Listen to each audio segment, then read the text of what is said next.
Welcome to another episode of Simon Says, where facts come first. I'm your host, Jenny Simon.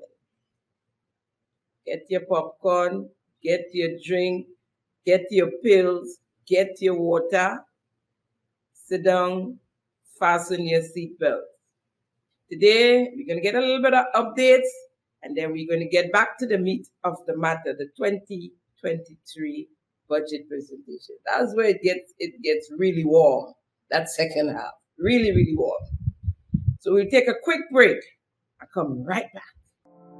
Thank you for tuning in to Simon Says. To ensure that you never miss an episode, click subscribe and make sure to turn on the notifications by clicking on the notification bell icon. See you at the next episode. Welcome back. First off, let me just let you know that my friends are still visiting. The drones are here every night, every evening. They're coming earlier. Last evening I got home just a little before 7, and they already took up their positions. The big one is always in the front and center in the middle. They're coming closer and closer to the house, but high, so that I can't really, you can get a full picture of it. I have a video that we probably would put up on later. I should have sent it to my technician, but I didn't. But you get it, you see it of about 3 or 4 of them in one take. I counted like day before probably about 6. Last night I didn't. I just came. I was tired and I went to bed. So I didn't get to count them. But I am going to make another call to the commissioner's office to find out where they are with the investigation. I have not heard from nobody, and I have not seen them come around to see what I'm talking about, much less to find out what is going on. You see, because they said they're investigating. Now, if you're investigating something someone report, I would imagine you would show up to see what, at least see what they're speaking about. And I've seen nothing, no police, nothing. No one came to me. No one called me. No one spoke to me since I dropped off the letter. All I did was receive that copy, the letter that I read back to you from the commissioner's office, basically saying they received my letter and they're investigating. But the drones are there. They're not bothering me. The truth is, I get accustomed to them. I go out, I wave to them, I take photos, I do the video. I check on them every now and again throughout the evening, once a week, to make sure they're okay, they're there and they're okay. And so, but it's, it just makes you wonder what it is they're really searching for, what they're looking at. That one day they might see one of their public servants or somebody in their cabinet coming to me to give me information. They said it was Lacour giving me information. Lacour's gone. So who's giving me now? Who's the next person? Moving along. That's mine. I just thought I'd give you an update on the drones that is there, because most people meet me and is concerned about it. Most of my fans that I meet, they're very concerned about the drones. Don't be concerned. I'm not. So we have a little bit of update, and the first one we're going to do is the oil and gas. And GPG was or still is in Grenada. I know there was over the past few days. And members of the Ocean Gate Oil and Gas Engineering as well, Dr. Aisha's company, was in Grenada as well. On Tuesday, the 3rd December 2024, GPG made a courtesy call to the Prime Minister, Deacon Mitchell, and later a meeting with the advisory committee, a 3-man committee, or 3 persons pulled from the advisory committee, met with GPG. It was a very cordial meeting, I was told. The chairman of the committee is now Mr. Richard Duncan.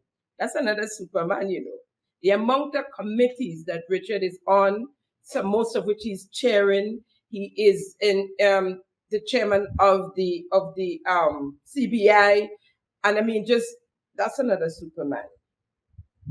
And two other members, Nazim Burke and Rodney George. Well, look as Nazim Burke got demoted. I mean, he was. And Rodney George, as set out by the production sharing agreement. The Prime Minister, Deacon Mitchell, while long as Baji, I was told, with his tail between his legs, met with GPG after failing to engage them for almost 2 years and telling the world that there were no documents concerning the oil and gas and the deal with the GPG. Even after GPG and their lawyer tried to engage Prime Minister Deacon Mitchell right after the 2022 elections, right after, the same month, the month after, July 2022, right?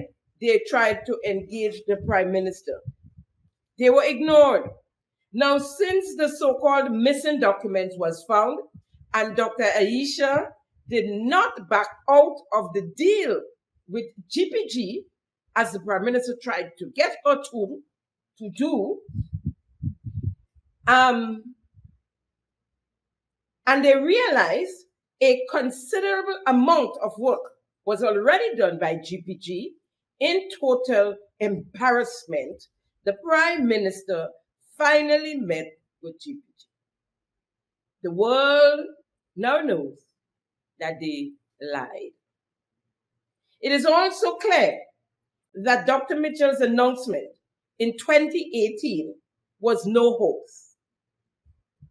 It was no election ploy, election gimmick, as the NDC told everyone, but in fact, a reality which made the embarrassment of the Prime Minister and his administration even worse. They, meaning the Prime Minister and the government of Grenada, were backed into a corner, a reaction to the massive embarrassment. Needless to say, the committee formed by the Prime Minister and the government of Grenada is illegal. It is unlawful because we do not have a ministry or a minister of petroleum affairs who is supposed to be the one appointing any such committee. And that is according to the act, the law. Well, we know they don't go by law. They're lawless and they break all laws, right? So they appointed a committee without power.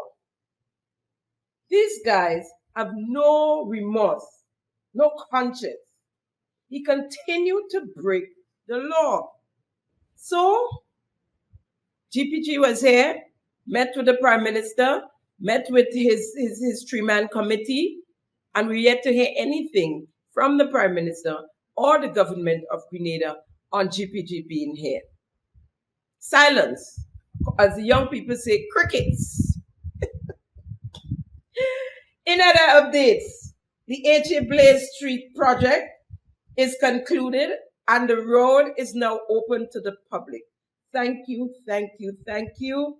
I heard the day before the road was opened, that I think it was a Sunday, the day the Prime Minister spent hours, like half the day, on the project, making sure that they were going to be ready for the Monday. And that was the Thursday. That was after the Thursday. I asked the question once again, what's going on the H.A. Blaze Street Road and the other projects. The headquarters, the RGPF headquarters, the then acting Prime Minister made a visit on that project the day after I asked about it. And well, we still await because work is still ongoing there. The Modern Air land slippage project is almost completed. However, the road is also open to the public, to traffic. Top and final layer of asphalt has not yet been done. I don't understand. Why not just complete it? But I know why. Let me take that back. I do understand because the Prime Minister did say emphatically so that the road will be open in November. And he don't know. He saw some media people saying that that's not so. He don't know where to get it from. The road will be open in November. So I guess top layer or not, the road had to be open. November was ending and the road had to be open. The Prime Minister, however, did mention in answer to my question about the moving soil, and I asked him to reassure us that the soil is not moving or continue to move. He did say that they have work to do on the shifting of the soils still taking place, and that they had to stabilize the up and the down slope in that area. Let's hear the Prime Minister for himself. That the presenter was saying the road will not be open in November. I'm not so sure what basis that was used for.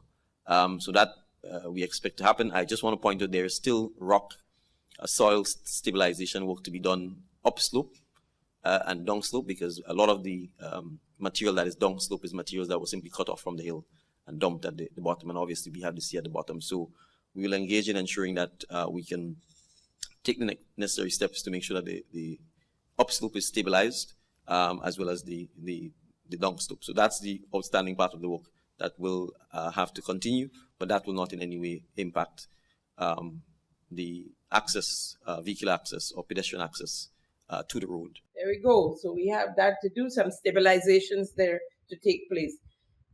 As we move on with our updates, judgment in the GANE, G-A-N-E trial. In conclusion, the judge appointed a liquidator, and if you look on the screen, you'd see the conclusion as to coming from the judgment. I have for you a report on the construction of the BNTF funding Bourne Bridge project in St. Mark.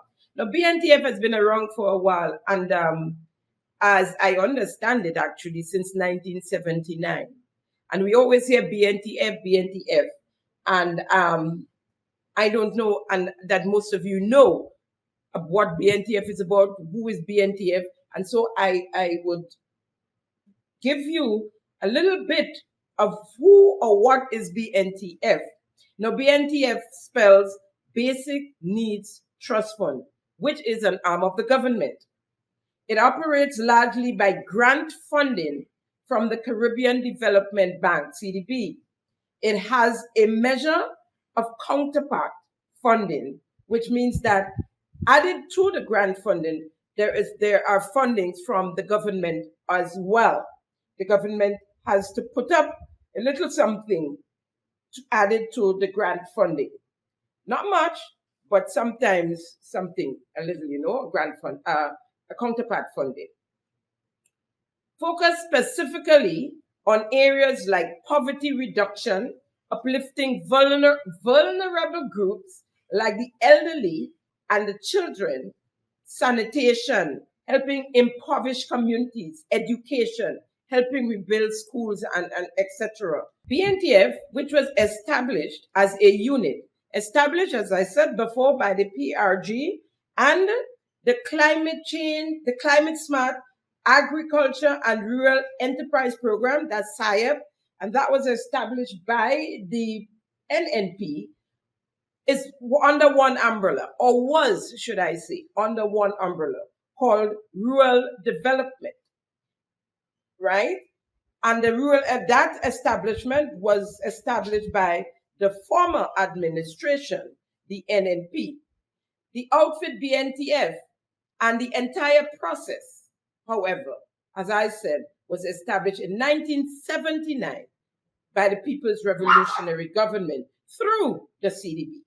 Now let's get to the meat of the matter.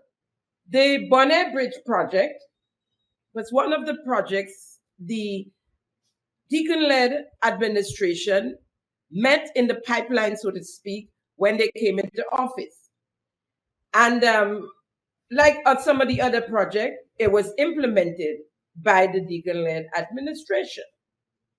But it has become a source of contention and frustration for the surrounding area, the community at large, due to significant delays, management efficiencies, and poor decision making, hindering the work of the contractors and the engineers.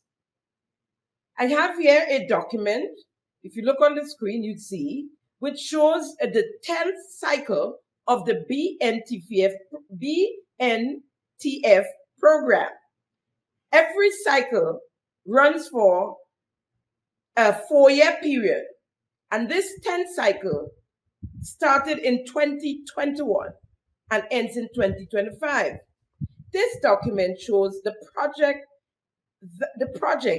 that will fall under this 10th cycle and their amounts. Look at the document on the screen.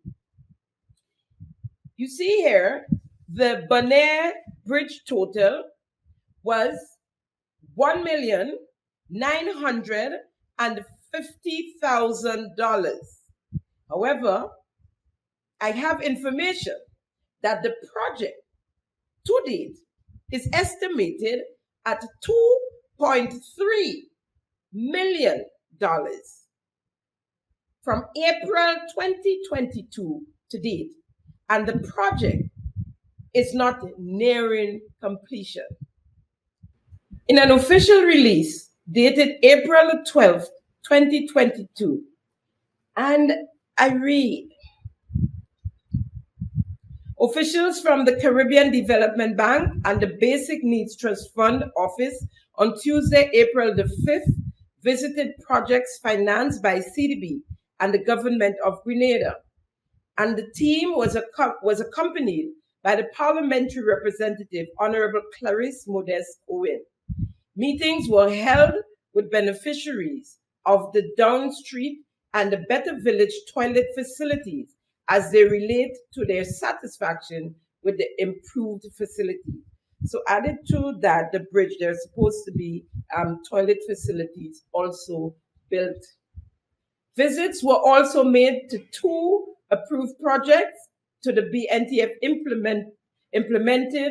to be implemented under the BNTF 10th program, which is expected to commence soon. These projects are the Bonaire Bridge and the Victoria School for Special Education. Honorable Clarice Modeste Cohen expressed her thanks to the team from CDB for committing themselves to improve the lives of residents by focusing on important areas such as proper access and education.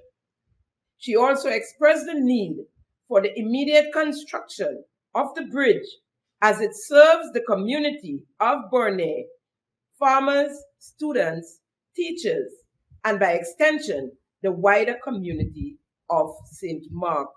Now, that was in April of 2022.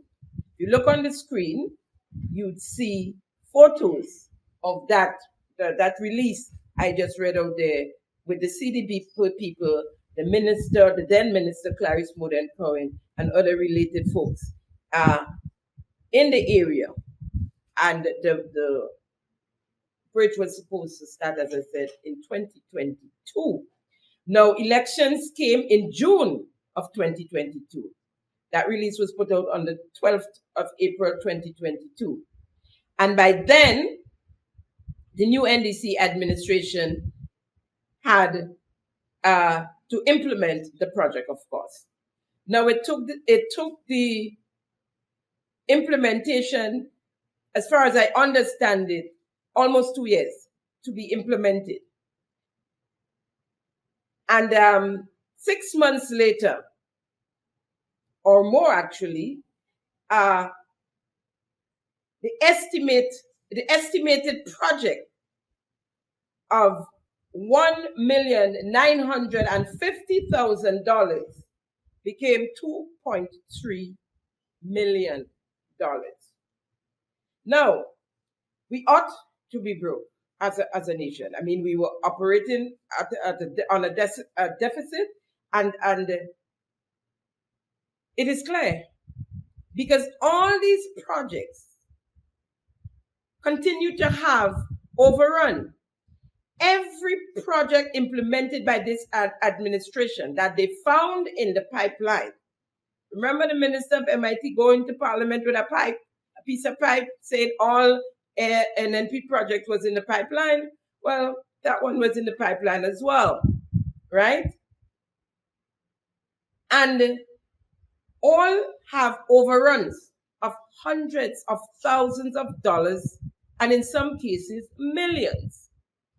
The Molyneux project, for instance, was estimated at $9.5 million, right? It totaled $28 million to date. $28 million as of the last budget allocation. $28 million. The Victoria Park project, $275,000 was the estimate for that project. It had an overrun of $295,000. The Cliff project was estimated at $2.5 million in the 2023 budget presentation on page 56, as read by the Prime Minister, Deacon Mitchell, at the time, in the capacity of the Minister for Finance, right? And said it should be concluded by the middle of 2024. It is now at $11 million and nearing completion, and not nearing completion, forgive me, and not nearing completion.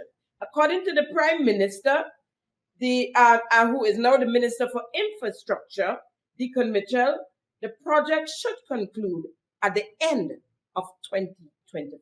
The Woburn Cliff Road work is also continuing there, and we expect that by the end of 2025, the road there will be completed. An overrun of $8,500,000. The RGPF headquarters. Interestingly, there was no budget allocation for that project. What was budgeted for was a feasibility study to do the project. $1 million was budgeted for that project. That was budgeted in both the 2023 and the 24 budget statements. So we await the 2025 budget, where there should be a reflection of the money spent relative to 2024 in the 2024 column of the 2025 document, the budget document, because there are no estimates for the police headquarters. Information reaching me lately is that the project's amount are allegedly being jacked up, and that's projects generally, being jacked up and given to surrogates of the NDC. And when they get it and they get the money, they get the drawdown, the balance is collected by members once the money is disbursed. So in order to get kickbacks, and remember here, I plainly said allegedly so. What I have no final information on that part, but what I do know of for sure is that ministers of government have been collecting monies from contractors. 10,000 here, 3,000 there, 10,000 there, 10,000 there. The Bonaire Bridge, designed to improve infrastructure and connectivity in Bonaire, is situated near 2 schools, increasing the urgency for its timely completion. However, the project has been marred by several critical issues, including inadequate planning, unqualified leadership, and poor communication between stakeholders, resulting in wastage. The managing director of BNTF, Ms. Monique Noel, is an agronomist who knows how to plant grass, specializing in science of soil management, crop production, and ecology. Another round peg in a square hole. Now, take a look at the video of the Bernier Bridge.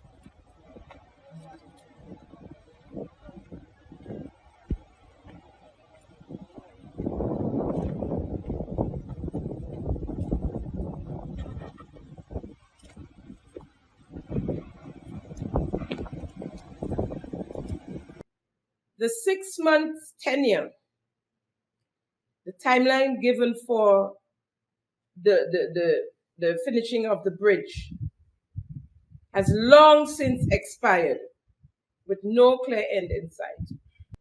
The contractor and stakeholders have raised concerns about the prolonged duration, citing inefficiencies and mismanagement as a major contributing factor.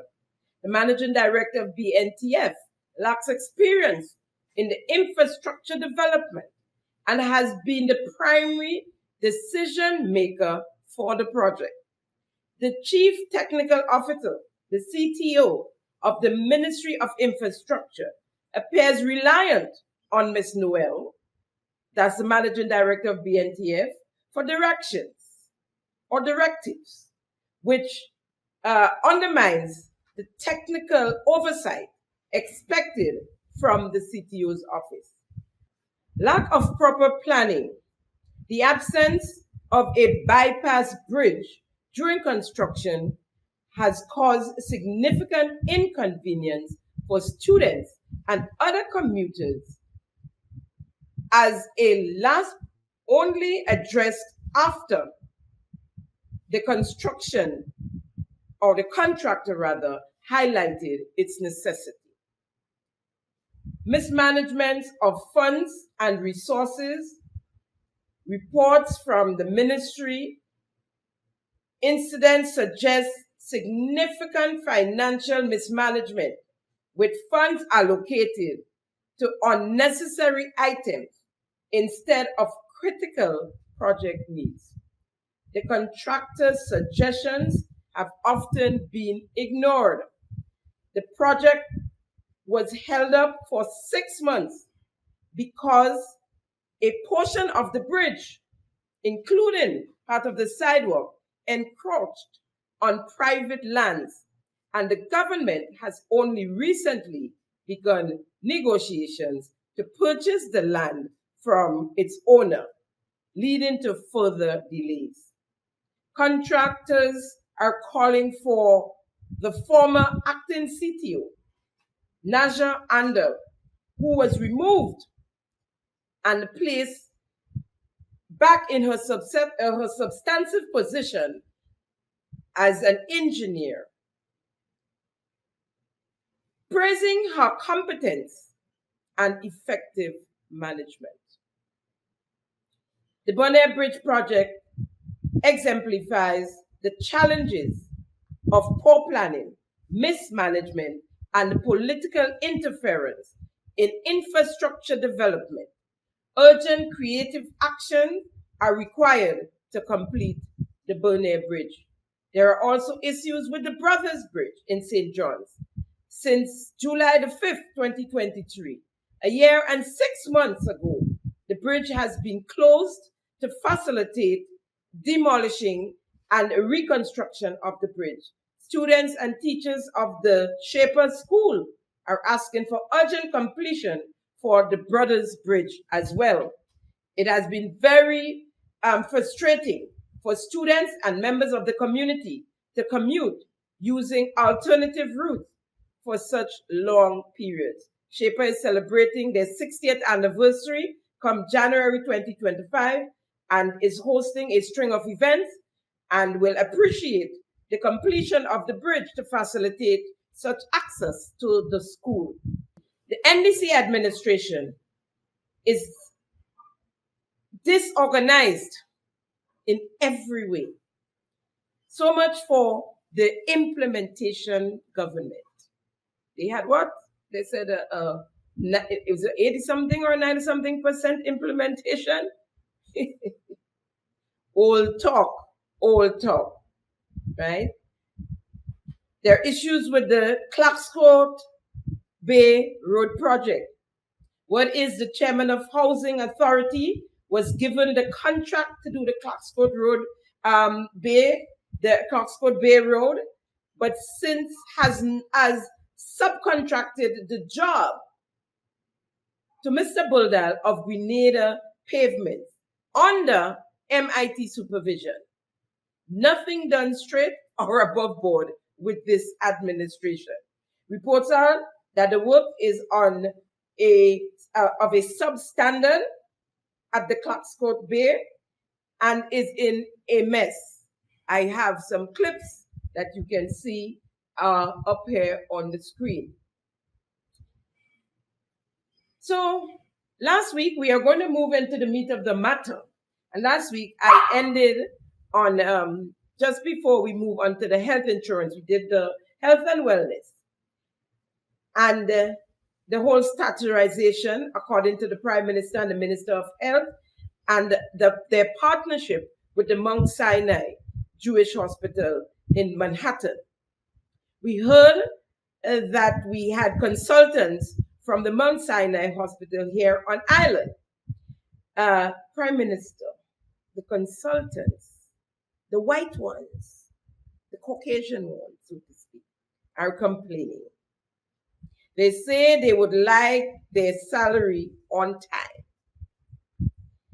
They hardly even get to see the Minister for Health. They say you guys are not taking advice. They are fed up with all of you. I'll leave that there for now. Moving on. National Health Insurance. Mr. Speaker, we will tackle healthcare financing by introducing the National Health Insurance, or NHI. The former administration recognized the importance of this, but as in many instances, Mr. Speaker, failed in implementation. Our aim is to go live with the NHI by the beginning of 2025. We have allocated a sum of $1.9 million to re-engage the JEPA network and move speedily towards implementation.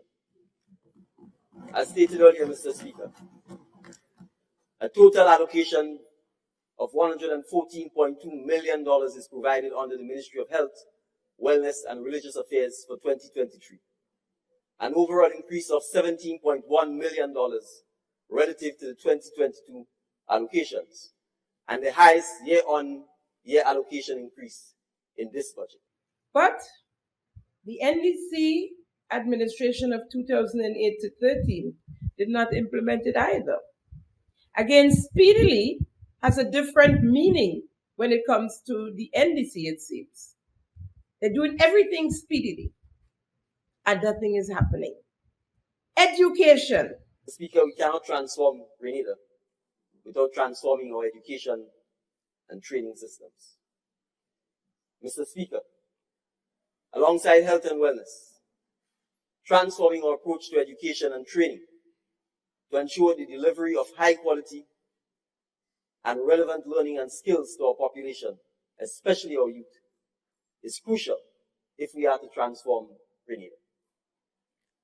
Of paramount importance, Mr. Speaker, is the need to pivot this sector towards this new trust and position our citizens to be at the vanguard of this 21st century revolution. Therefore, Mr. Speaker, we need to address the skills gap.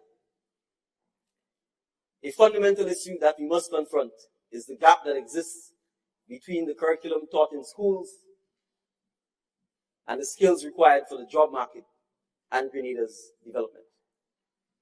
In this budget, Mr. Speaker, we will place emphasis on curriculum reform, technical and vocational training, resilient school infrastructure, enhanced technological capacity, and education financing. Mr. Speaker, this administration intends to raise the profile of the T.A. Marichaud Community College to the highest echelons of Caribbean education, providing a high-quality technological and vocational hub that will prepare our students for the jobs that are available throughout this region. To this end, we intend to partner with the World Bank for the provision of a highly concessional loan of US $15 million. These funds will be used to strategically strengthen capacity at TAMCC and develop high-quality academic programs tailored to the Caribbean reality, which will ultimately contribute to research and innovation that support local development.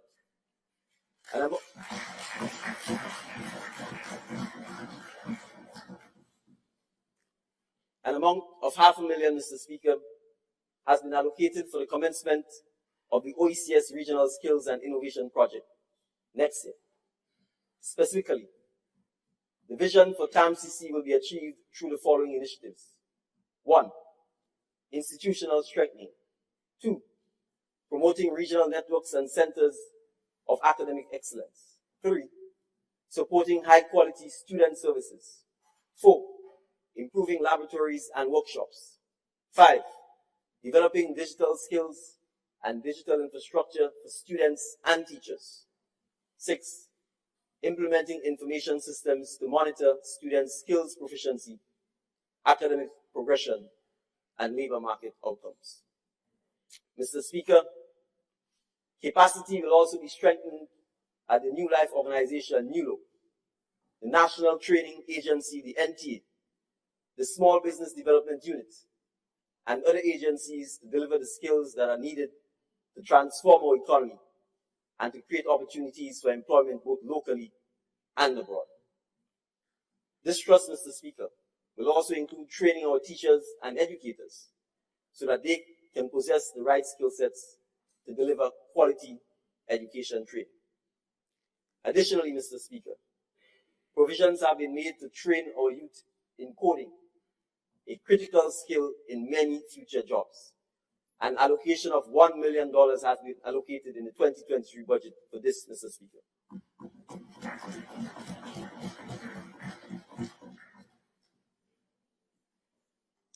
Mr. Speaker, resilient school infrastructure provides a safe and comfortable learning environment for our students and teachers, thereby improving learning outcomes. This administration has prioritized major works on several schools that are expected to be completed in time for the next school term, including the Bishop's College in Carriacou,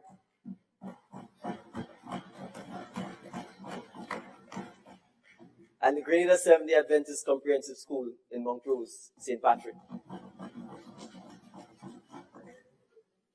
Mr. Speaker, we will roll out a comprehensive maintenance program targeting all schools that are in good condition or that have been recently rehabilitated or constructed. Government will continue to build out our school infrastructure in 2023, including the rehabilitation and construction of the Convent Grenville Secondary School, the J.W. Memorial, the J.W. Fletcher School, the Anglican Primary, the Christian Academy, and the St. David's Catholic Secondary School. Mr. Speaker, the total allocation for school infrastructure in the 2023 budget is $13.2 million. That clip was a little long, but because I wanted you all to hear all that was supposed to happen in education. I cannot put my finger in to touch one of the things that the Prime Minister read out there. Technical and vocational wings in the schools, and today, gifts have to be given to the schools from private citizens for their technical wings. And when one school see on Facebook that another school get a gift, calling the individual to beg if they could get help as well. And that is I wouldn't name the schools because the teachers might get into trouble. Begging for gifts. What happened to the US $15 million loan to strengthen TAMCC? Today, TAMCC can't even do labs. They have to demonstrate, take the streets so they can get to do their labs for their exams. Coding, millions allocated for coding for to train our young people. When has this training took place? The rehabilitation and constructions of schools in 2023. Which ones? Which schools? Where is the library, Prime Minister? Cindy Daughter campaigned on the library. That was one of the things most people was impressed with. We do need a library desperately. Such importance, you know? $800,000 allocated for the commencement of the new library in the 2023 budget. Where is the library today? We are about to present the 2025 budget. We had 4 budget presentations over the past 2 years. Not one book, much less a library. Free education. Let's hear them here. Mr. Speaker, another critical element in the transformation of our education system is ensuring that every child has access, regardless of economic background. Government will continue to roll out its policy of free education up to the tertiary level. Moreover, Mr. Speaker, the grants to our schools at various levels have been increased to close the gap arising from the removal of school fees. Free education across the board. While some kids have no transportation allowance, no food, no school clothes, no school books to go to school. So how are they reaching in school to get the free education? The system before was good. The saying goes, if it ain't broken, don't fix it. The children, the parents, and guardians of the kids who could have afforded to pay for their schooling were paying. And the ones who couldn't, the government gave scholarships. What's wrong with that? What's wrong with that? Which brings us to the school feeding program. In 2023, we'll launch the Healthy Start School Nutrition Program to reshape and refocus the existing school feeding program. This program will explore synergies in education, health, and agriculture to support the provision of healthy meals and healthy eating in our schools. And crucially, Mr. Speaker, a sustained market for locally produced foods and products. An amount of $3.5 million has been budgeted for this program in 2023. Again, the school feeding program. If it ain't broken, don't fix it. The kids were paying $1. I think in the primary schools, and in the secondary school, $3. Some teachers and the adults were paying $5 because it was such a good program to get their food on a day, breakfast and lunch. You remove it. You say free school feeding program. And today, these kids are hungry at schools. Parents are getting notices There's no food in the school. Please send your kids with food. Leave it alone.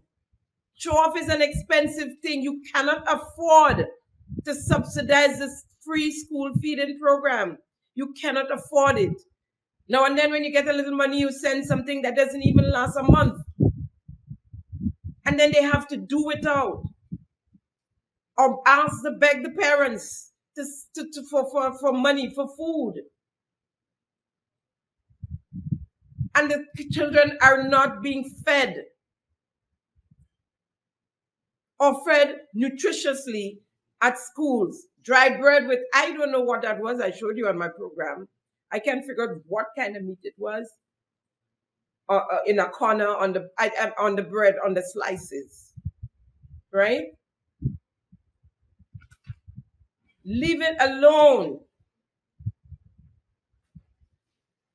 Let's move on. Sports policy. Our national sports policy. Mr. Speaker, a whole of community approach to the development of our national sports policy was adopted, with consultations taking place over a one-month period in all parishes, including Carriacou and Petite Martinique, the diaspora, and with the national federations. The Ministry of Youth, Sports and Culture is preparing a summary of the recommendations for Cabinet's approval.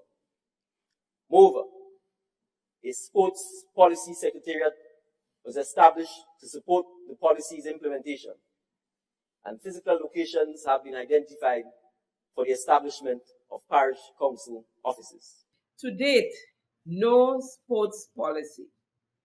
According to Prime Minister Deacon Midger, you heard him, in November of 2022, when the 2023 budget was read, as you just heard, the Minister of Sports was preparing a summary for the Cabinet's approval.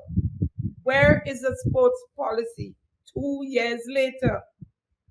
And the hiring of Mr. Patrick Simmons to advise on sports policy. What's going on there? According to the Prime Minister, there were sports councils set up throughout. Where are these sports councils? Where? Which parish? In every parish is supposed to have these sports councils being set up. Secretariats was established, he said. Where?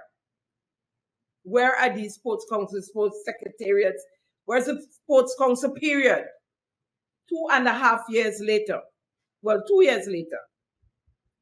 Cricket and the Invitational.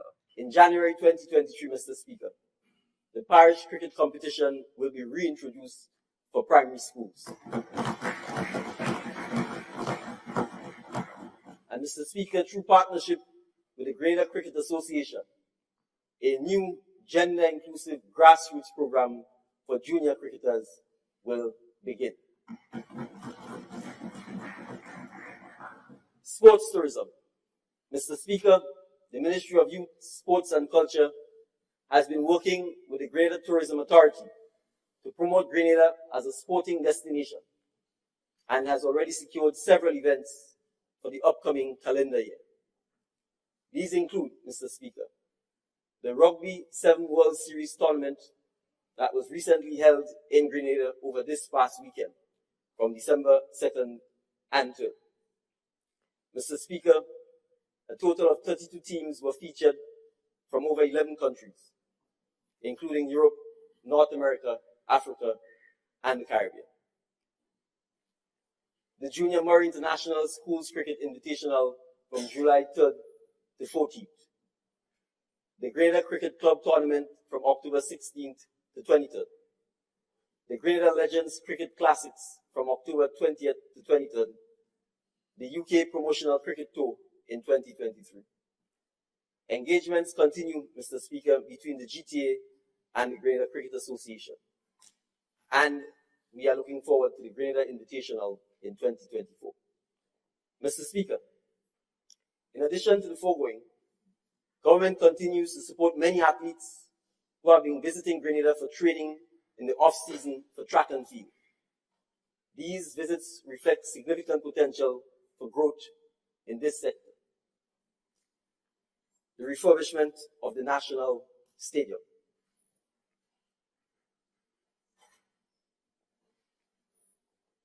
Mr. Speaker, an agreement was signed with the People's Republic of China for a major upgrade to the National Stadium, which will commence early in the first quarter of 2023.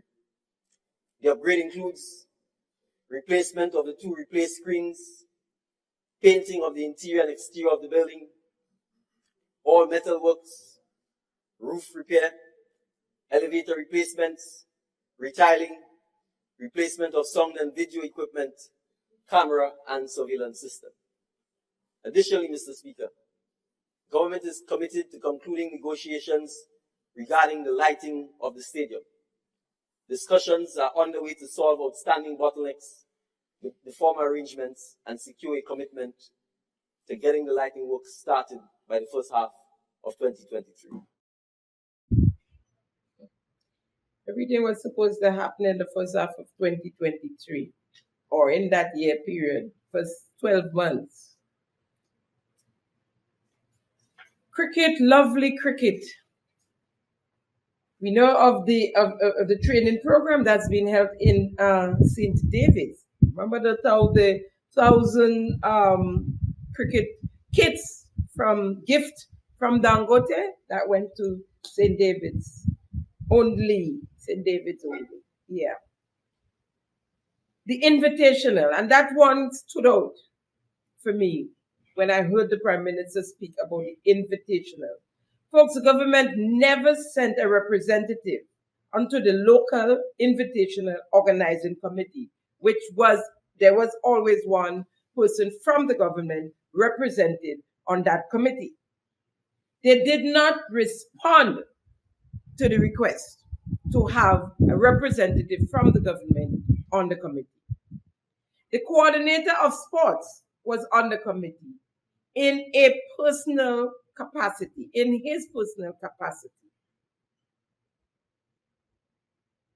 and has been involved from the first game in his personal capacity. That's besides a representative from the government. Government verbally assured the Grenada Invitational that they would receive $350,000. The cost to run the game was upward of $2 million. $350,000, huh?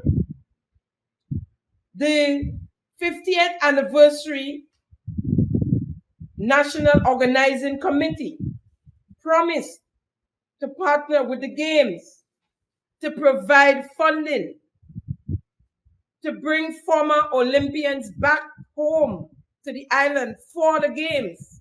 They were present at the launch. That funding was withdrawn, but $500,000 was spent on the carronage to put up lights, temporary lights on the carronage. Well, we know how much a drone costs. It is alleged $1.5 million, but they're holding that one very, very close to their chest. They're not letting us know at all, no matter who asked. It was asked in the parliament by the opposition. No matter what, they're not talking. They're not talking because they're embarrassed that they had to spend in exceeding $1 million for a drone show. Literally, how long was the drone show? Anticipated, and that was it, right? Ooh, ah, wow. Yes, it was exceptional. It was exceptional, but it was not priority, right? But they couldn't help the Invitational, right? They withdrew their funding just a few days before the event,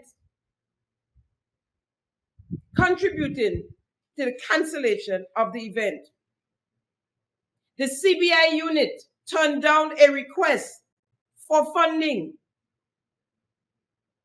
but they're sponsoring a steel ban. I am not against culture and steel ban and so, but it just shows where priority lies, right? And who gets help, probably because who is involved.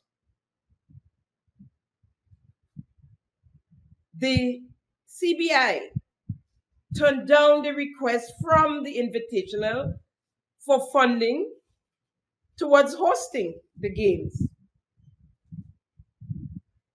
Mr. William Batiste and his lover can play up in NLA money, in NLA funds,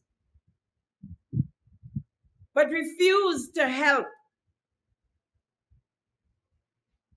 after promising, refuse to help with the funding of the Invitational Games. So much for sports, culture, and nation building. Let's move on to housing. You want to know what's sad? The low-income housing apartments that was given to the government and people of Grenada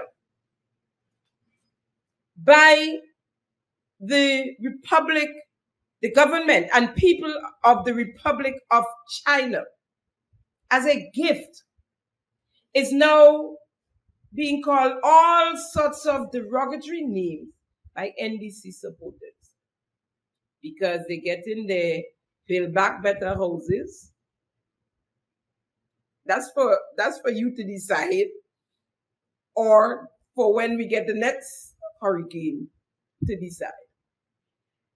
And they get in there Project 500 prefab houses. Okay? But let's hear what the Prime Minister had to say about housing before he became Prime Minister of Grenada. Temporary housing while they can catch themselves. It is criminal to have a woman with children in those conditions, and you have the current housing scheme provided by the people of China still locked up, still closed up, an entire year after it was handed over to you by the Chinese government. So you prefer your people to remain homeless and to be on the street than to give them housing that was not provided by you, that was not built by you, but that is part of a grant from the Chinese government, yet you have security guarding the complex. The complex is empty, and our citizens can't even drive down to examine the quality of the housing. Under the National Democratic Congress government, that will end. And the people in our communities who are vulnerable and who need the houses will be given the houses. But I want to go further and say this. Now, let's add the 1 year that the Prime Minister, the now Prime Minister, said that the NNP had their houses locked up, to the 2.5 years now, right? That it's still locked up in most cases in all of the projects, right? They have one in St. Patrick, the one in Carriacou, in I think it's Beausejour, and the one in St. David's. Locked up. Locked up. In Carriacou, he said it's criminal to treat a woman and their children like that. In Carriacou, after the passing of Beryl or during the passage of Beryl, when women and children, even pregnant women, ran for cover, they were put out of the housing project, the Chinese housing project in Carriacou. Women, children, pregnant women, They were put out in the streets. They slept by the road that night. And they practically are still sleeping by the road, roughly, because they have no home.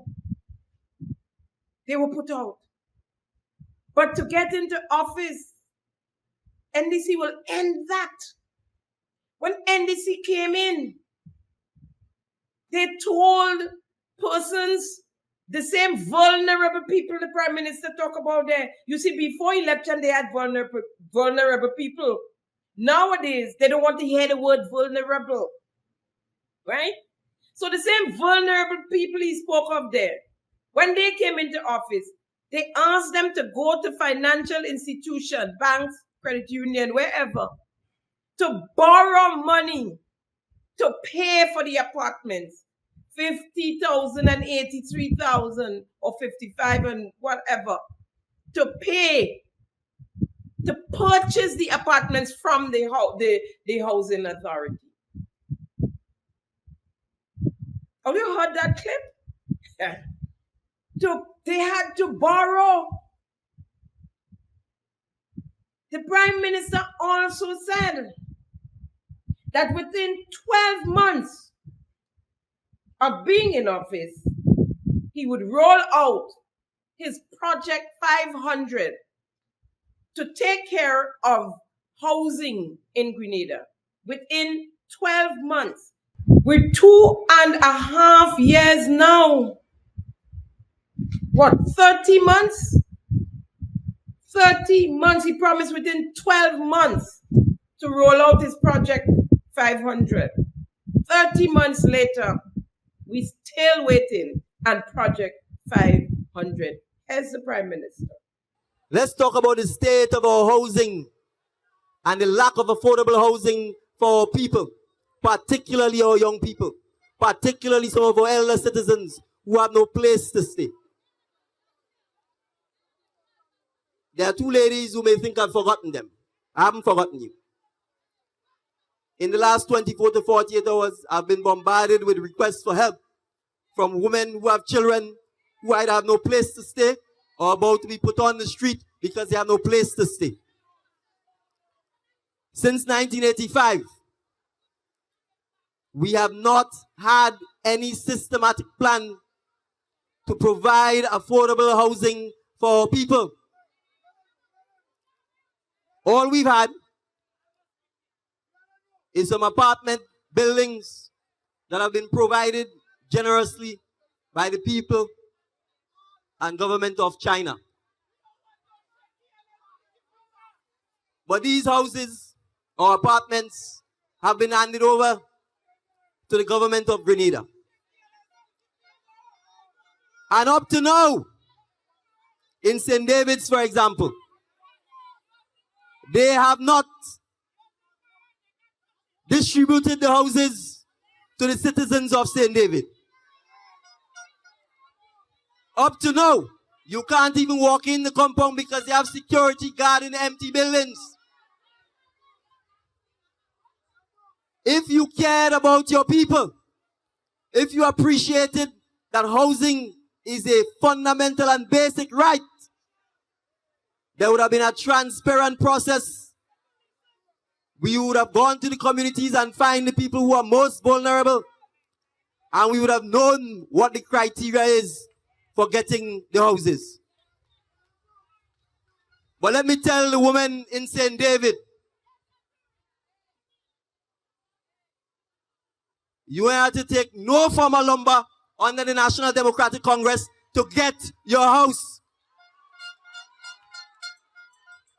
So when the National Democratic Congress implements its housing plan, and I'm going to tell you about it, within 12 months of forming the government,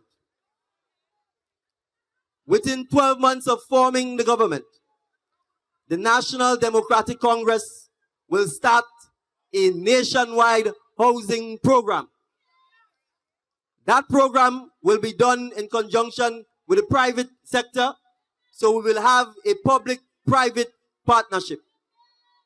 And we will commence building 500 Grenadian-style homes in each parish.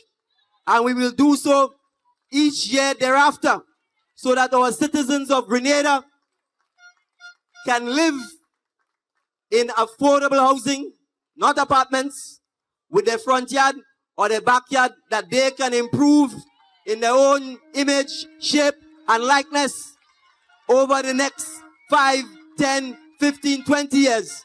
So that when you retire, you can pass on a part of Grenada to your children and to your grandchildren, and you could say to them, that was the vision of the National Democratic Congress. Fantasy Island politics. Fantasy Island for lands in St. David's, you know. So the Project 500 was supposed to start in St. David's. The truth is, we have no idea the status of the houses. No idea. Be it the Chinese housing, be it the Project 500, there was no, that we just don't know what's going on with these houses that the Prime Minister so boldly promised the nation.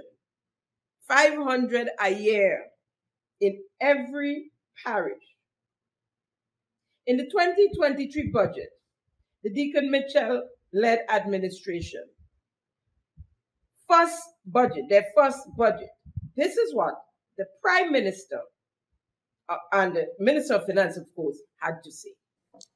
Mr. Speaker, our government is committed to making a meaningful difference in our housing sector by providing high quality and sustainable homes and housing opportunities for our citizens, especially for our youth and single-headed households.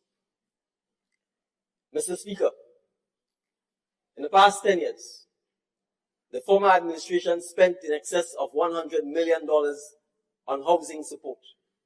Yet, despite these millions, there is nothing substantive to show for the significant sum spent. Our assessment points to ill-conceived policies and programs, wastage, and gross mismanagement, resulting in little value for money in improving the housing stock of our most vulnerable citizens.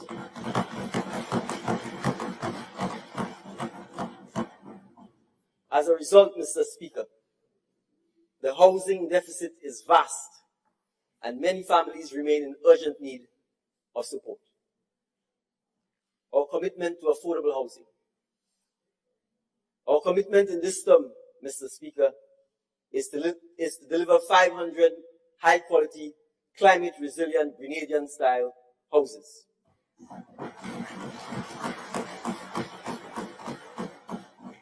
Two major initiatives in this budget cycle include: 1, the Stony Gut Climate Resilient Housing Development Pilot Project, which aims to construct modern, high-quality, climate-resilient Grenadian-style homes in Stony Gut in the parish of St. John. Construction is expected to start in 2023, Mr. Speaker, and $2.5 million has been budgeted. Mr. Speaker, government will identify and secure lands in all parishes to roll out these houses. Additionally, Mr. Speaker, we have allocated $2.4 million to retrofit and upgrade the affordable houses that have been graciously donated by the People's Republic of China.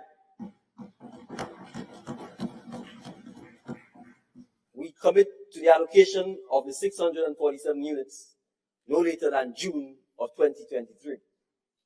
Mr. Speaker, allow me to underscore our deep appreciation to the People's Republic of China for fulfilling their commitment to deliver these houses to the government and people of Grenada.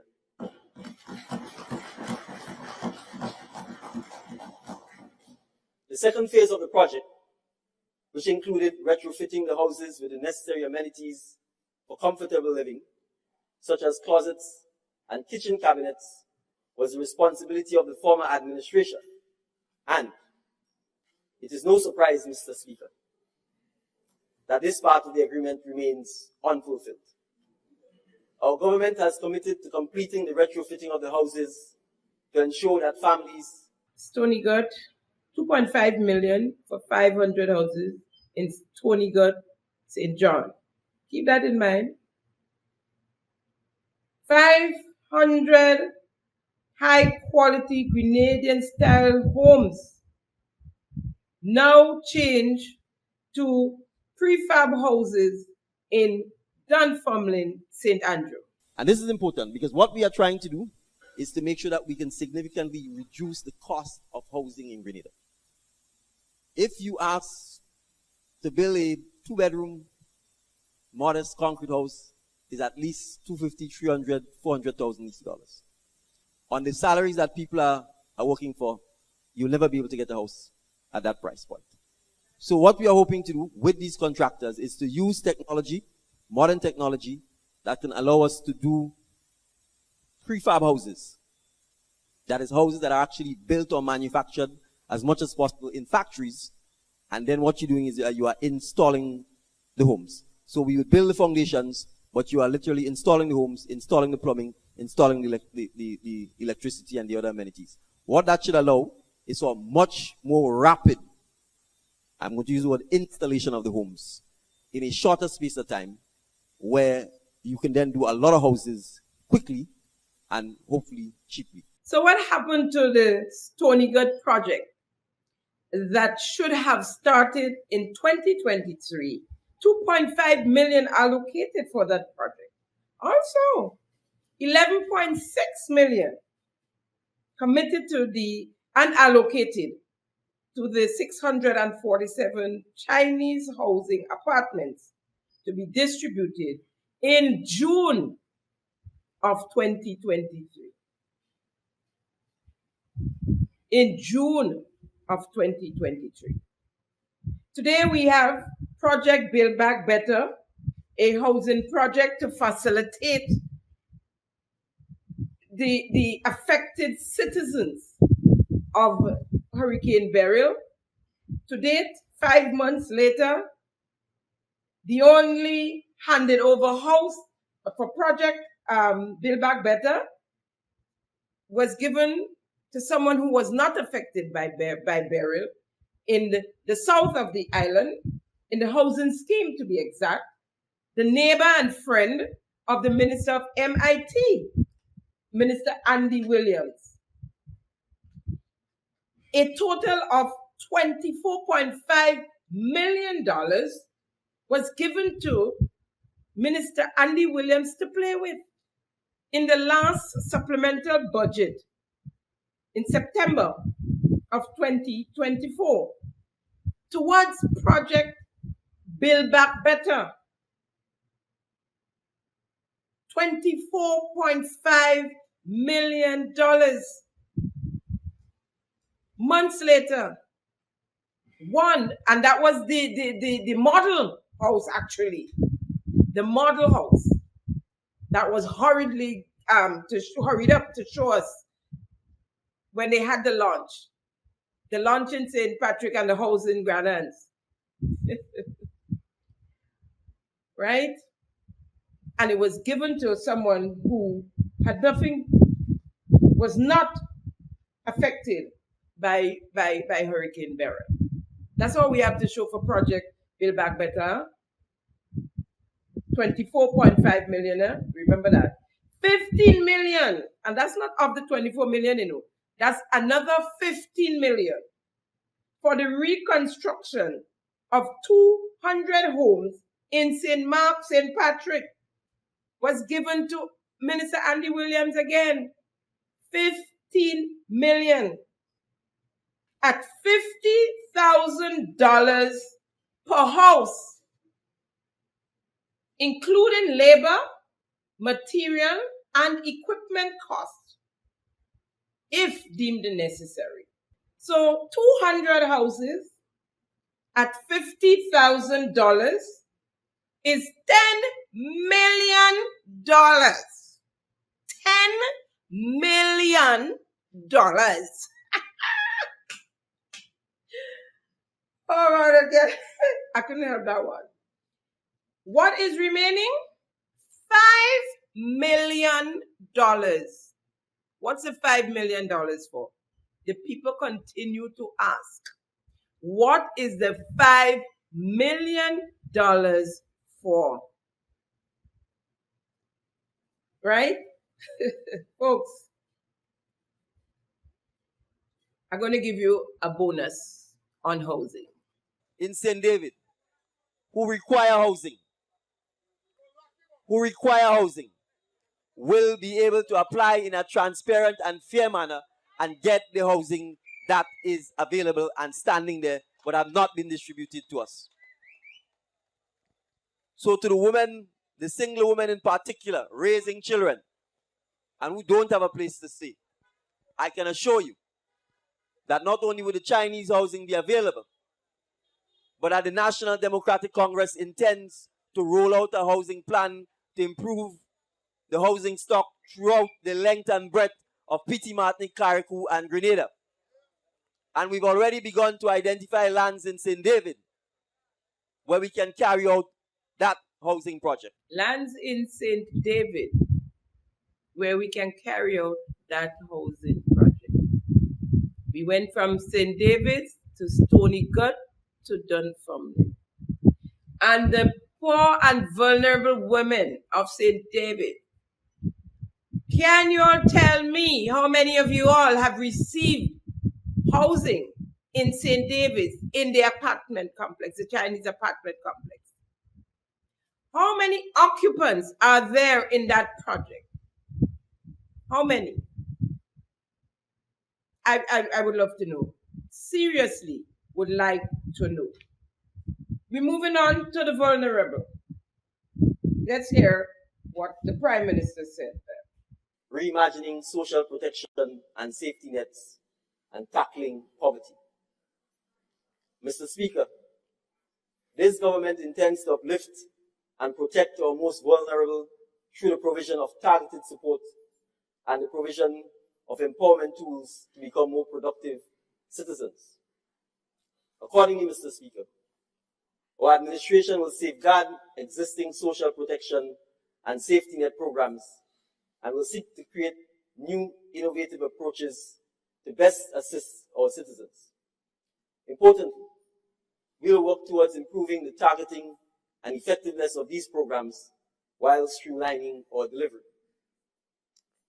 Mr. Speaker, our people have been left out in the rain, both literally and figuratively, by the former administration, required to stand in long lines to collect social protection benefits. Mr. Speaker, being vulnerable does not mean that a citizen is not worthy of respect.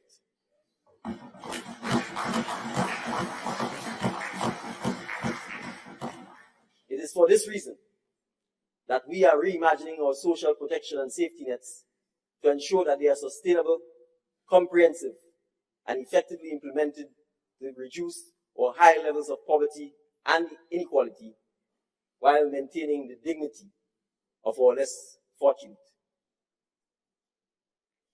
Empowering the beneficiaries of the SEED program. Mr. Speaker, this government will introduce a cashless system of payment of the support for education, empowerment, and development benefits to eligible beneficiaries. Our elderly and other beneficiaries will no longer have to stand in long lines at the front of the Treasury and the district revenue offices.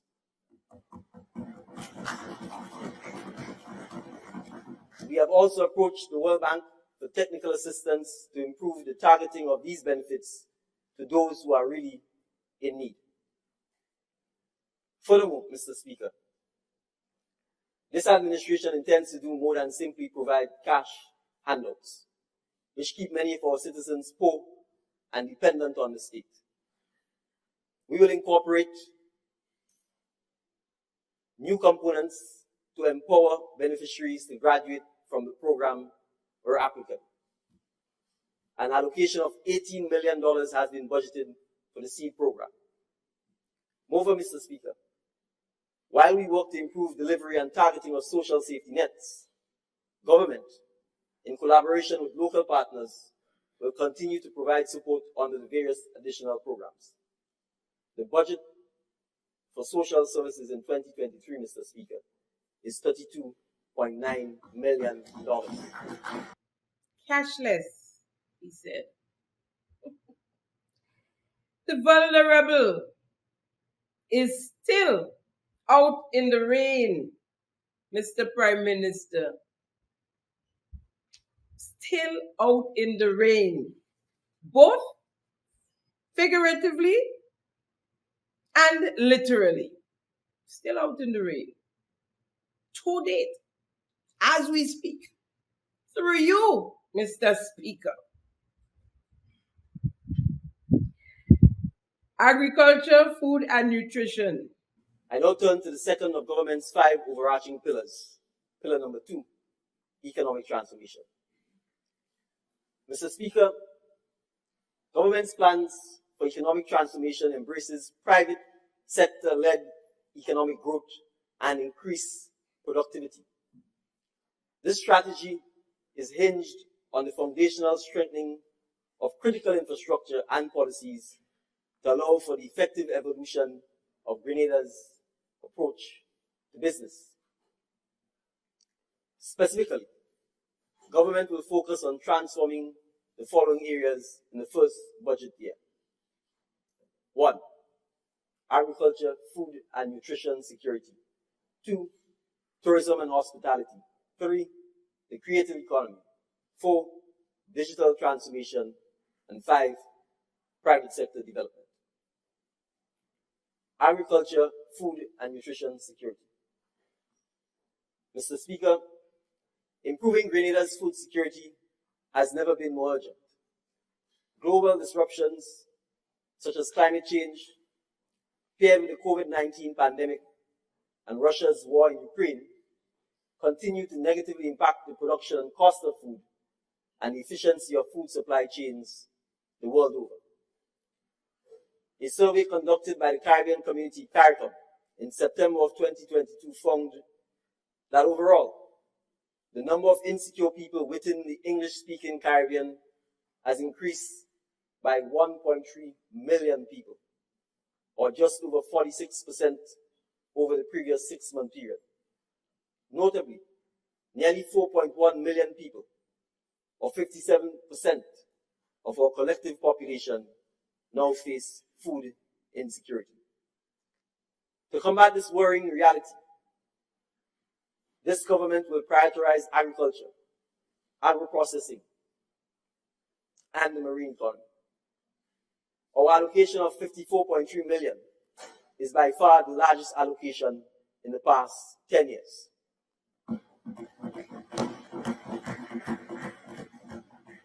In 2023, we will roll out a major initiative that will support our farmers and fisherfolk to grow their enterprise and increase local production, thereby reducing our dependence on imported foods, ultimately lowering the cost of food.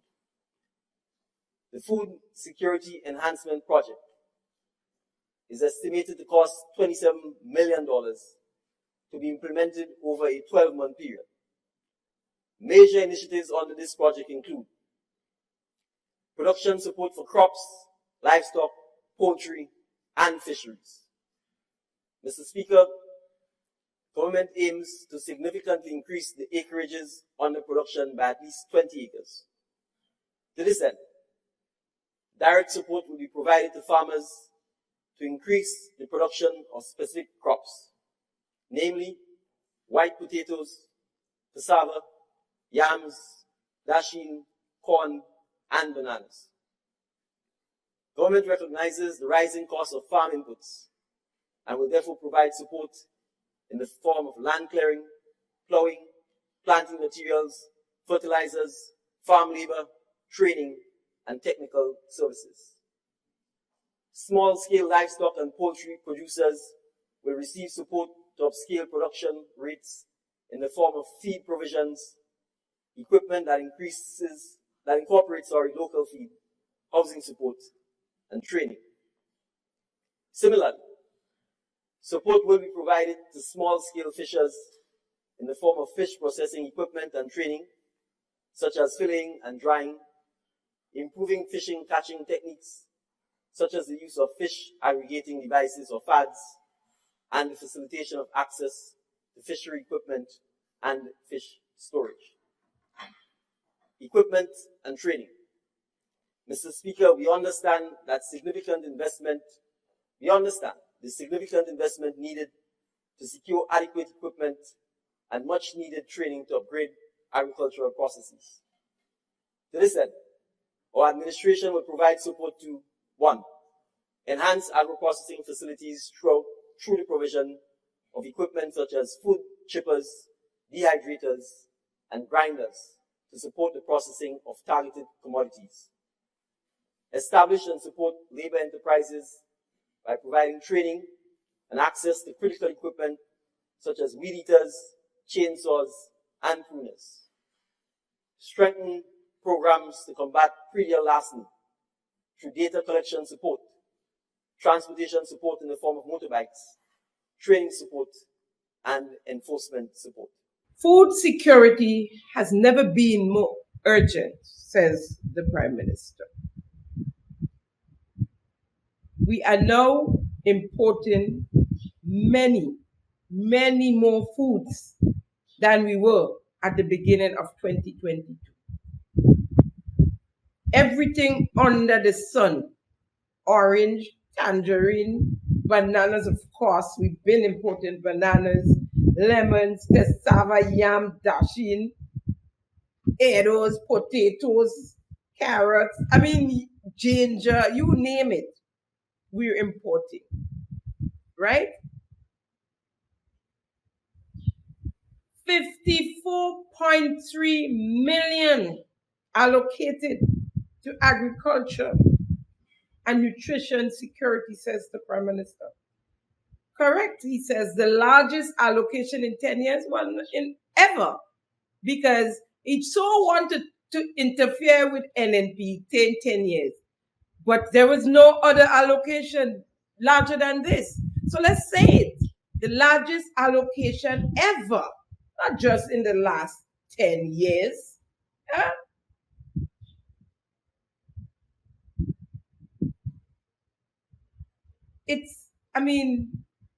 It's crazy. For $54.3 million, what has been done in agriculture? And that was, don't forget, that was just the 2023 budget statement. That was in 2023 budget, the budget statement. $54.3 million. Now we're going to have some comparisons. We go back and we'll come forward, right? As we have budget coming up in 2025, right? So we go do some of those, right? Fishermen, where are you guys? All these promises for you fishermen. And let me get colloquial, where you dey, fishermen? Where are you dey? Storage. As we seek to increase production on all fronts, the need for the establishment of central storage centers will be necessary. This administration will answer the call by using 10 40-feet containers to assist in providing storage for farmers' produce. The containers will be retrofitted with solar panels to provide energy and will be located in different parishes throughout the length of Petite Martinique, Carrick, and Trinidad. Additionally, Mr. Speaker, private partnership will be pursued towards the development of cold storage facilities at the Maurice Bishop International Airport to boost export of fresh fish, fruits, and vegetables. Anybody see those or any one of those 40-foot containers throughout the length and breadth of Grenada, Carriacou, and the Petite Martinique? Please send photos to Simon Says. Anybody, any container, storage containers. Don't go and take them people container that they have by their house with their furniture and so that they ship from the UK and the US and Canada. We're talking about the storage containers, the 40-foot containers for storage for the farmers and the fisher folks. Throughout the length and breadth of Grenada. Fantasy Island politics. Pass, the plane. Anybody my age would know what they're talking about. We grew up on Fantasy Island. Was it on Saturdays? You do your chores early, and you're going to sit down to watch in black and white. Fantasy Island. We're living in Fantasy Island now. Tourism. Because we don't view tourism as superior to agriculture or agriculture as superior to tourism, Mr. Speaker. We view both as going hand in hand. Mr. Speaker, tourism and hospitality. Mr. Speaker, it is said that first impressions are the most lasting. Therefore, as we seek to enhance our product and improve the experience that we provide to visitors, services at our international airport and various seaports will be upgraded to the highest hospitality standards to ensure that all guests leave with a positive impression of their welcome to pure Grenada, the spice of the Caribbean.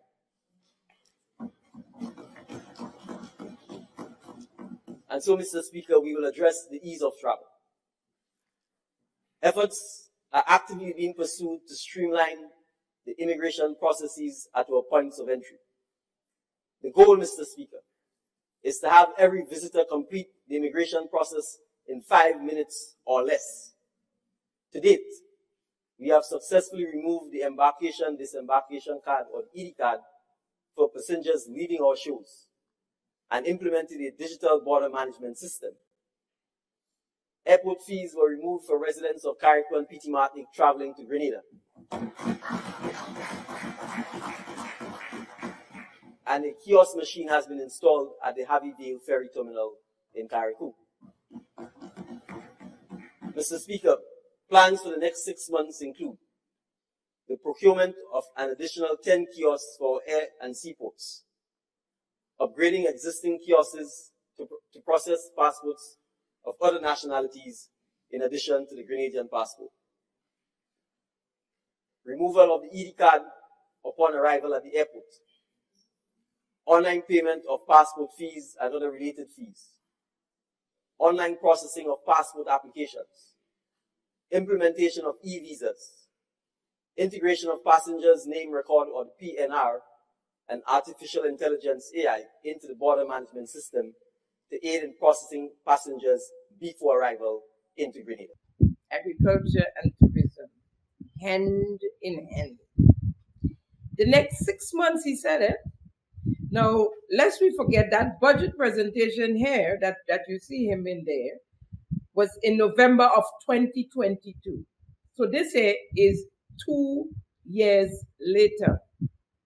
10 new kiosks and upgrading the old ones to accommodate foreigners as well.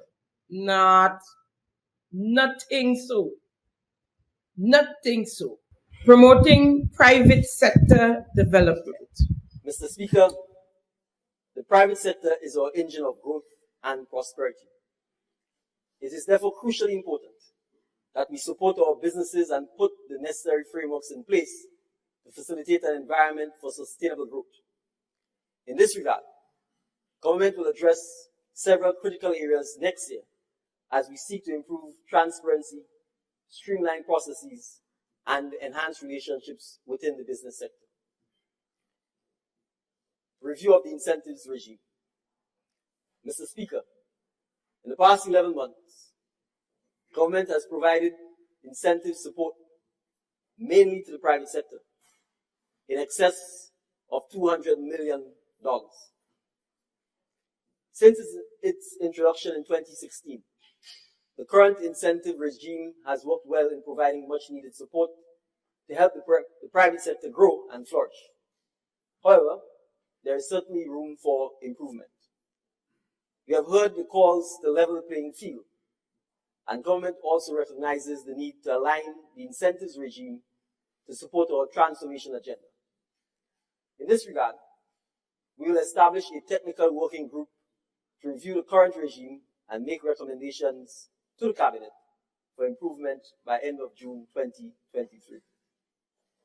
Meanwhile, government will continue to provide incentive support to drive economic growth and development and support economic diversification and resilience building.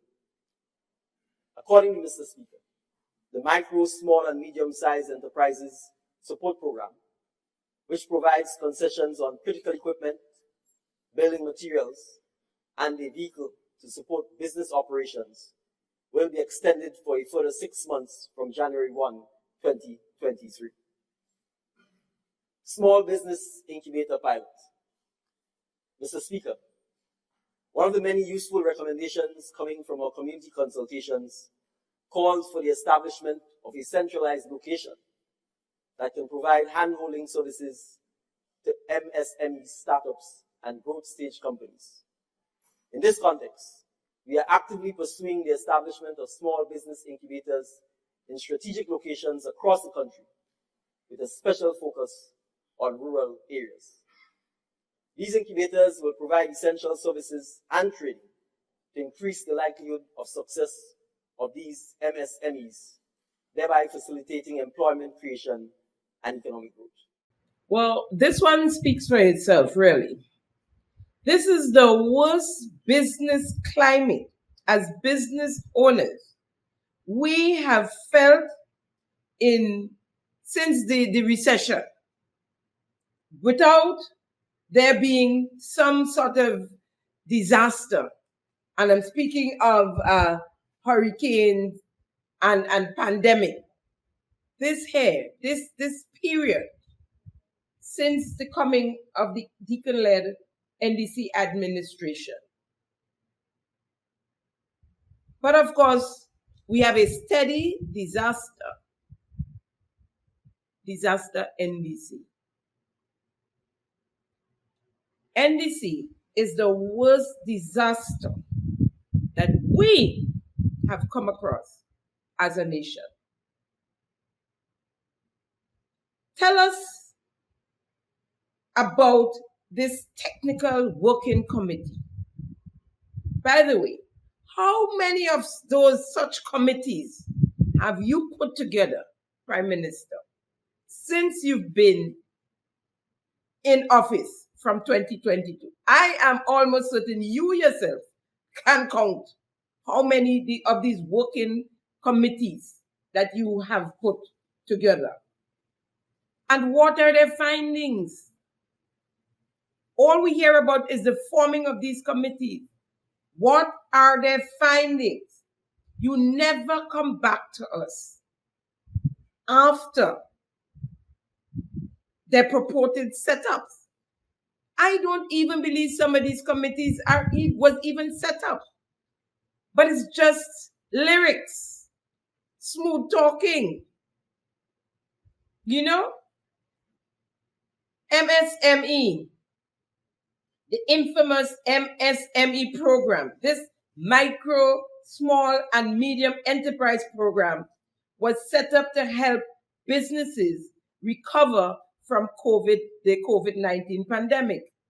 One of the first beneficiaries of this Deacon Mitchell-led administration in December of 2022 was his MIT minister and a blue-eyed boy, our forever acting Prime Minister, who took the maximum amount offered, $300,000.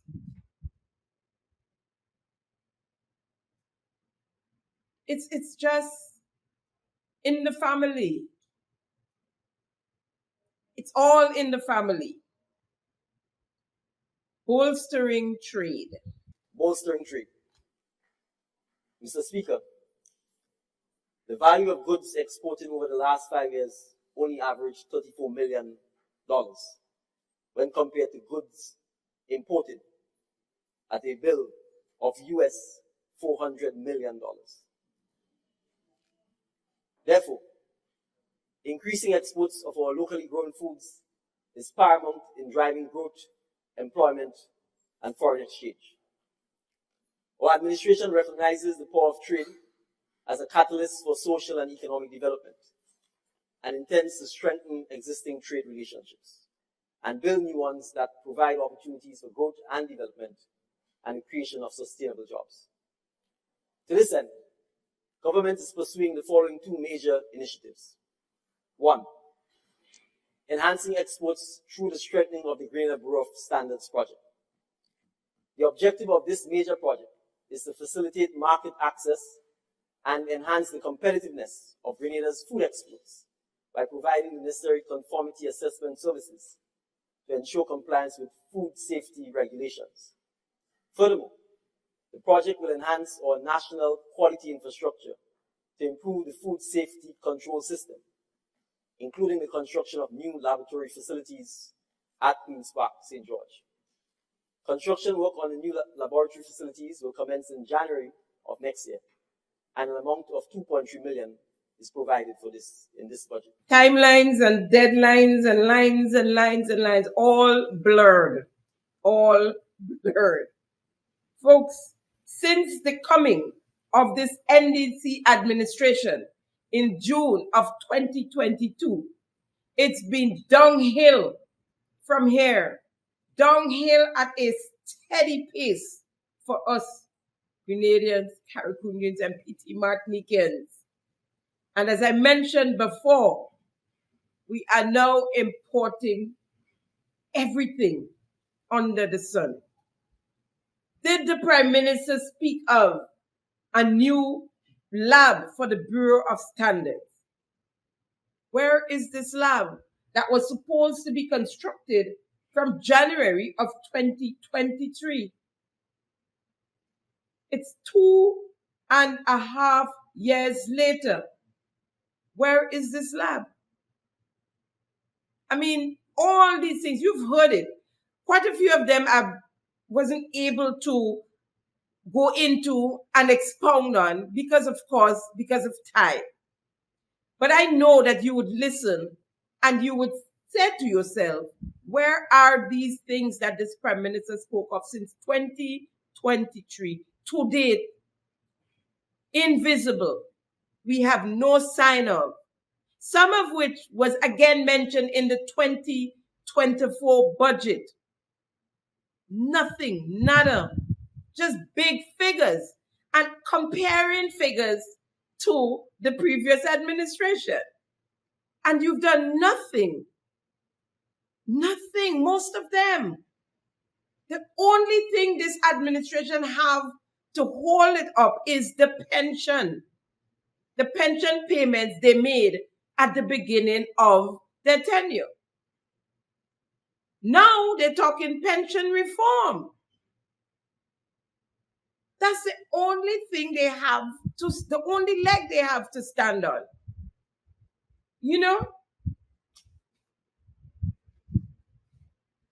Folks, I brought that to you just to show that we're living in a fantasy.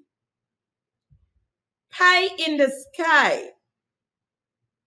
40-foot containers throughout the island. I mean, you just name it. Project 500 is just one after the next. You've heard them for yourself. You decide. You've heard them. You decide. Prime Minister, is it true the 2024 budget statement busts? It busts.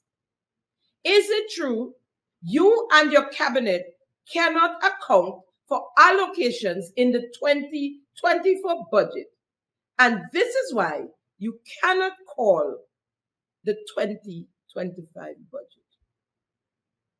Is it true that right now you are trying to cook the books? Is it true you run out of money? Is it true, Prime Minister, no proper analysis was done between the 2023 budget, the 2024 budget, and even as far back as the 2022 to come forward to analyze? Questions. Have you used the monies from the supplementary budget towards the Beryl relief funds as yet? Previously, before the Deacon Mitchell-led administration, there was a section, my friends, in the budget statement called Major Projects, where the estimated cost, the overall cost of major projects would go, right? Deacon's administration are not putting that down. So one never knows what the overall cost of any project is. You've seen allocations and you assume that that is the cost, but we're not told.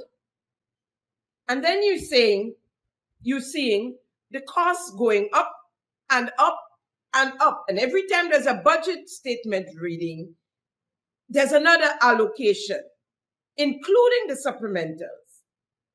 The section called Major Projects was removed from the budget statement. So we have no appreciation as to what the global cost is of any of the projects. Crookedness from the top at the highest level. No accountability, no transparency, nothing above board, everything under the table, under the rug. Nothing, no, I mean, I really do not understand it. I've never seen this in my lifetime on this rock. And as I said before, I've been here a while. You know, it is sad though. It is really, really sad and heartbreaking. It's just millions being allocated, putting cheese in the hands of cats. Millions of dollars. Money's missing everywhere. And we have no accountability. But that ain't nothing. The place small, the country is small, and no man is perfect, right? Moving on. Carriacou. Complaints have been coming from Carriacou, and I've got a number of them this past week, so I thought I'd bring them to you. Needless to say, I must let you know that I've spoken to the Minister for Carriacou and Petite Martinique Affairs after I got the complaints, some of which he denied categorically, some of which he accepted, but with reasons. And as I go through them, I would let you know the ones and what he had to say about the complaints. P.S. Javon Williams' wife, Mrs. Emma Williams, is now the education officer in Carriacou, the EO. Ms. Rosalind Lendo, or teacher Rosalind Lendo, who's been the EO for several years, was removed in a letter received on Saturday, the 30th of November. Ms. Emma Williams, as acting principal of the Mount Pleasance Primary Government School, went ahead and changed the uniform of that school without the Ministry of Education knowing or any input. The white shirts, white socks, and ribbons was changed to yellow. Barrels came to Carriacou on her husband's name with the uniforms and was sold to NDC families. And at the start of school, that particular year and term, some students was in yellow shirts, yellow socks, yellow ribbons, while others had white shirts, white socks, and white ribbons. That was when the Ministry of Education got wind of it and summoned Mrs. Williams to Grenada and had the whole decision reverted. Now, teacher Rosalind apparently was asked to accompany Miss Williams to Grenada to support her, that she was also part of the whole change and wanted to change. She refused because that was not so. And so it is alleged that the Williamses still have teacher Rosalind in their craw for that. And now that hubby is in position, they give Mrs. Williams hubby's job, teacher Rosalind's job. I spoke to the minister and he denied such. He said that the job was advertised and interviews was held and Mrs. Williams got the job. No, I don't know why the job was advertised, since I understand teacher Rosalind was in the job for many years. So if she was in the job, and I assume doing a good, because you didn't hear anything that she wasn't performing well, then why was the job advertised in the first place? I did my investigation and cannot see anywhere where that particular job was advertised. Now, all this saga with the changing of the uniform, and so this happened during the former administration. I must make it quite clear that this happened during the NNP's administration. And so I say to you, if Mrs. Williams was bold enough to do such during the NNP administration, just imagine what she can do now as her party, her government, her administration, the NDC is in office.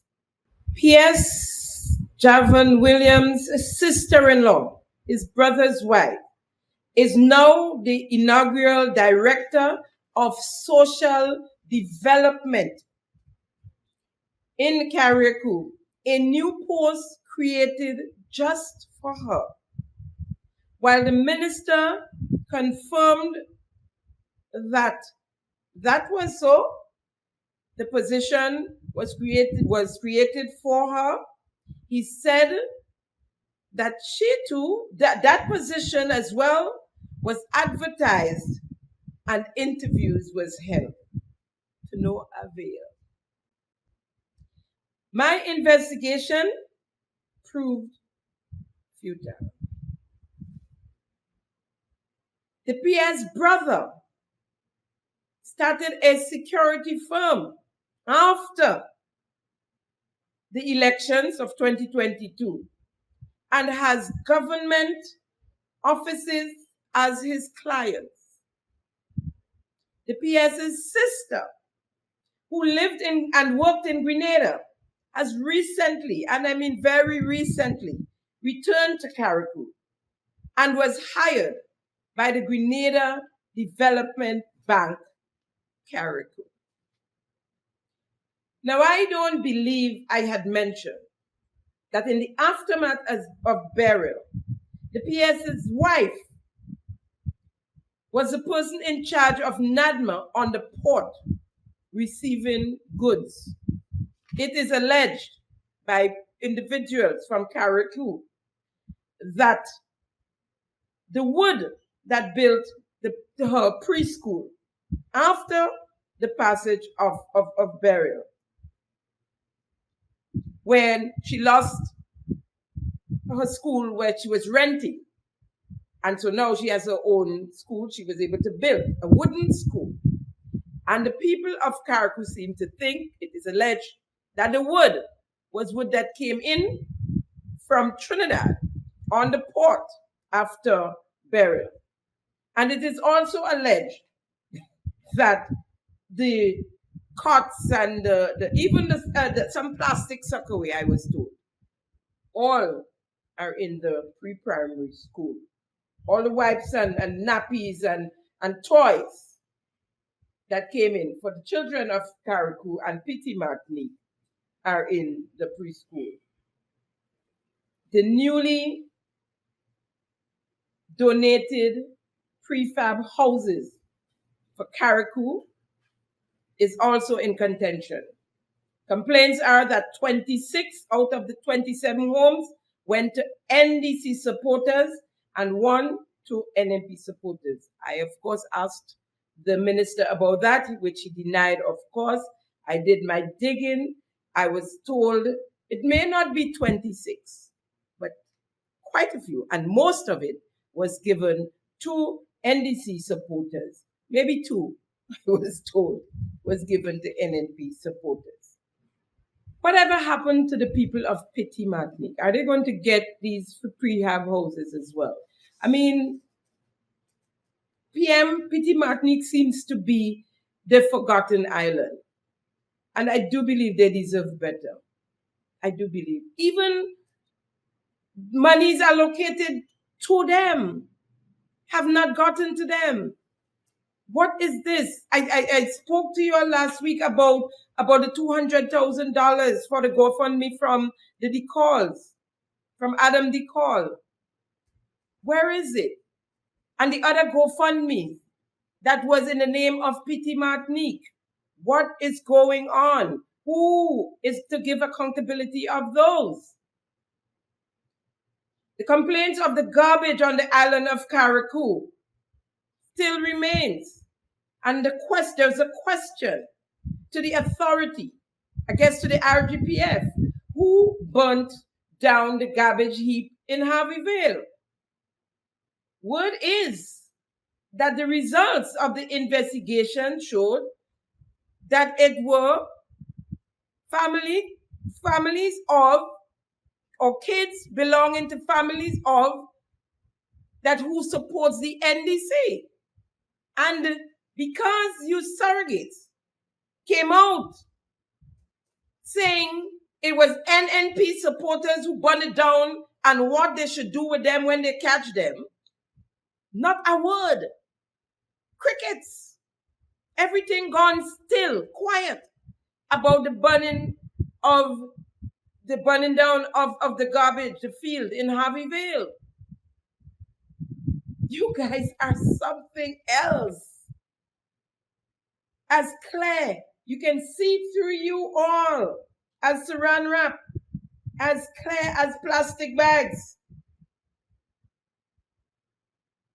As I understand it, the people were just tired of seeing the dumps in their face, creating rodents and insects like mosquitoes, and they just have had enough. They lived right there, and so they were tired.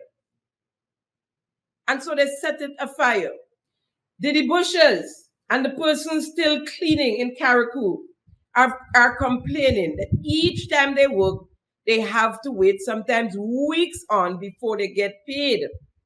And so this past couple of weeks, they've been waiting for payment from the last job they've done. Person said to me that they've heard about that they have no money. But it is alleged that the supervisor was able to buy a brand new vehicle. I say alleged. They told me that the supervisor bought a brand new vehicle. I am saying alleged. I have not seen. I don't know for a fact that the supervisor bought a brand new vehicle. There are persons still in shelters.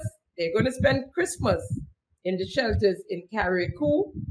The stadium and the Dover School Library, I'm told, still have persons living in shelter.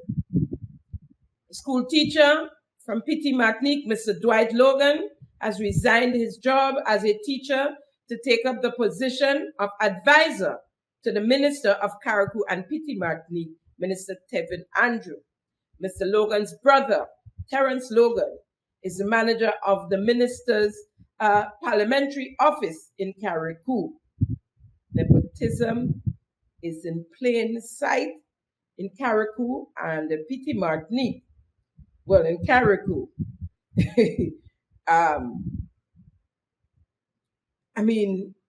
In plain sight, it's clear. But again, Dynasty. The place small, Carriacou even smaller than Grenada. The place small, and no one is perfect. Question for the Prime Minister: is there missing monies from the Golden Jubilee celebration from the $22.5 million allocation? Is that why we cannot get the account of the spendings of the $22.5 million? To the Minister of Finance, you promised in the Parliament of Grenada, the lower house, that you will come back to us at the closing of the celebrations with the accountability of the spending of the people's money allocated for the Golden Jubilee celebration. The celebration was wrapped up at the end of October 2024. Sir, we await. Just to say here, Prime Minister, I know that you know the monies are missing and that you know who stole the cookie from the cookie jar. Simon Says is giving you the opportunity to come to the nation. We give you the rest of the year with your findings. Come clean, Prime Minister, or we will. Or we will. Is it true the Lottery Authority brought in 3 brand new vehicles, 2 for the Lottery Authority and 1 for the chairman of the board, Mr. William Baptiste, for his company, Catwheel Stationery? Is it true the managing director of the NLA, Ms. Cindy Henry, salary is now $16,000 in comparison to the previous managing director of $9,000. The $7,000 going towards Mr. William Baptiste, the chairman of the board, as kickback, as salary, call it what you want. Prime Minister, we await the investigation of the corruption of the National Lottery Authority between the chairman of the board, Mr. William Baptiste, and his lover, the managing director, Miss Cindy Williams, Miss Cindy Henry, please forgive me. So much Williams all over the place. And the abuse of and the misuse of the lottery funds. Prime Minister, please investigate the bribery that took place between your MIT minister and the contractor of the Woburn Cliff Road project, $115,000 in cash and kind, $100 in cash, $15 to fix his pickup truck in exchange for the contract, the road contract. Who gave the authorization to release the heavy equipment that was in the custody of the police to the contractor on the True Blue Road project that caused the death of a young man from St. Patrick? The heavy equipment was impounded by the police for non-licensing and non-insurance. To date, is still not licensed and insured. Prime Minister, please put a technical committee together to investigate the manslaughter, if not murder, of this young man. Please. That's a wrap on today's episode of Simon Says. Always a pleasure conversing with you, keeping them honest. Thank you for joining Simon Says for yet another episode where facts come first. I'm your host, Jenny Simon. See you next week, same time, same place. Bye now. Thank you for tuning in to Simon Says. To ensure that you never miss an episode, click subscribe and make sure to turn on the notifications by clicking on the notification bell icon. See you at the next episode.